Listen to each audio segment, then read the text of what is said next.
Miidiyaaleen biyyattii keessa jiran deeggaraa mootummaa qofa ta'uu akka hin qabnee fi muummicha ministeera qofa deeggaruu akka hin qabne ministeerri muummee Dr. Abiy Ahmed himaniiti jiru.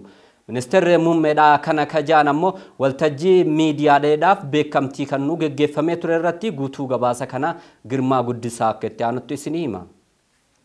Miidiyaaleen mootummaa qofa deeggaruu hin qabdan keessattuu ana qofa deeggaruu hin qabdan jechuun muummeen ministeera Dr. Abiy Ahmed himan.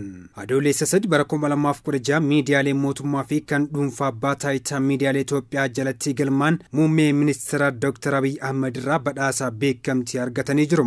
Sagantaa kanarratti muummee ministeera Itoophiyaa qaamaan argamuun haasawaa taasisaniiti jiru. Haasawaa isaan taasisan keessaa miidiyaaleen deeggartoota mootummaa ta'uun isaanirraa hin eeggamu keessattuu miidiyaaleen deeggartoota koo qofa ta'uun isaanirraa hin eeggamu jechuun himanii jiru.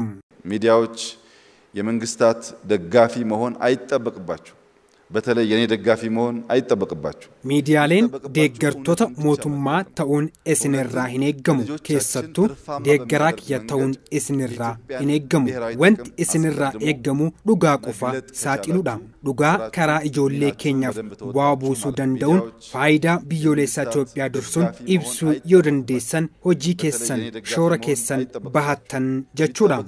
እውነትን ብቻ መግለጥ ነው እውነትን ለልጆቻችን ትርፋማ በሚያደርግ መንገድ የኢትዮጵያን ብሔራዊ ጥቅም አስቀድሞ መግለጥ ከቻላችሁ ስራችሁ ሚናችሁን በደንብ ተወጣችሁ ማለት ነው። የሮማ ከነቲ ቢይ ኬኛ ረኮ ጉዳ ኬሱሜሳ ዋንጅርቱፍ አከሱመስ ኦዴፈኑወን ገራገራ ተምሳ ዋንጅራኒፍ ኦዴፈኑወን ኩኔናሞ ረኮ ከንፊዳን ኦሶ ሂንታነ ከሚንዳፍ ተውቀባስ ጀደኒ ጅሩም ረኮናማ ኬሰ ጅሩኩን ዶጎንጎሮተ ሴና ከናንዱራ ሆጀተሜ ዋንቴፊ ኦፌ ገኖን ሆጀቹን በርባቸሳ ከቴስ ሲመኒ ጅሩም ሚዲያን በሚመለከት ኢትዮጵያ አብዝታ ጥንቃቄ ማድረግ ያለባት ዘመን ላይ ደርሰናል።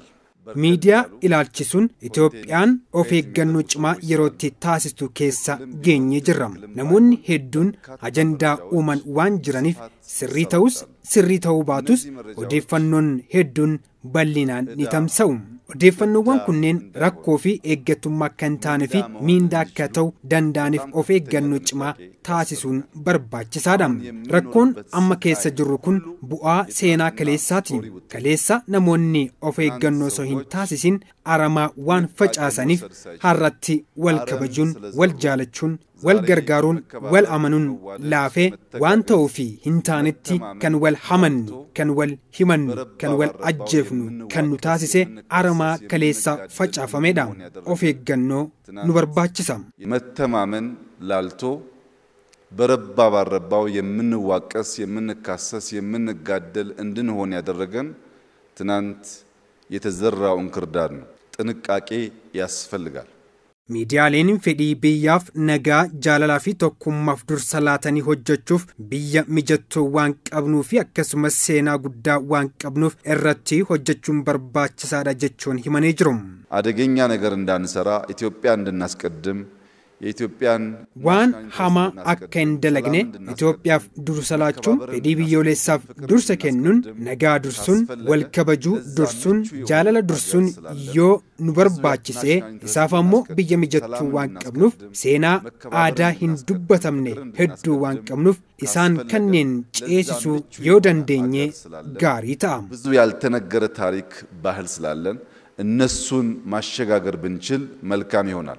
Biyya guddaa osoo hin ijaarin miidiyaa guddaa ijaaruun hin danda'amu jechuun muummee ministeera ፌዴሪ ዶክተር አብይ አህመድ dubbatanii jiru.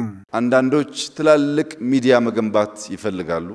አንዳንድ ጋዜጠኞች ትላልቅ የሚዲያ ሰው መሆን ይፈልጋሉ።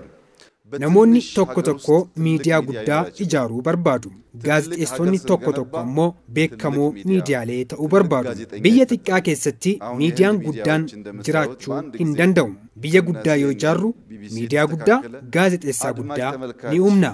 ትልቅ ሀገር ስንገነባ ትልቅ ሚዲያ ትልቅ ጋዜጠኛ ይፈጠራል። ሰገንታን ቤከምቲ ኩን ገሃተው መላ ሚዲያሌፍ ቤከምቲን ከነኔ ዋንሂም ቤክኔፍ ከራ ሂንታኔን ቤከምቲ ከነኔ ተው መላ ሚዲያሌም ቤከምቲን አርገኔ ጀልቀቢ ኬኛ ከና ኑፉ በዳቲ የሮቲያኑት ስሬሳ ከንደሙታ ጀቹን ሂመኔ ጅሮም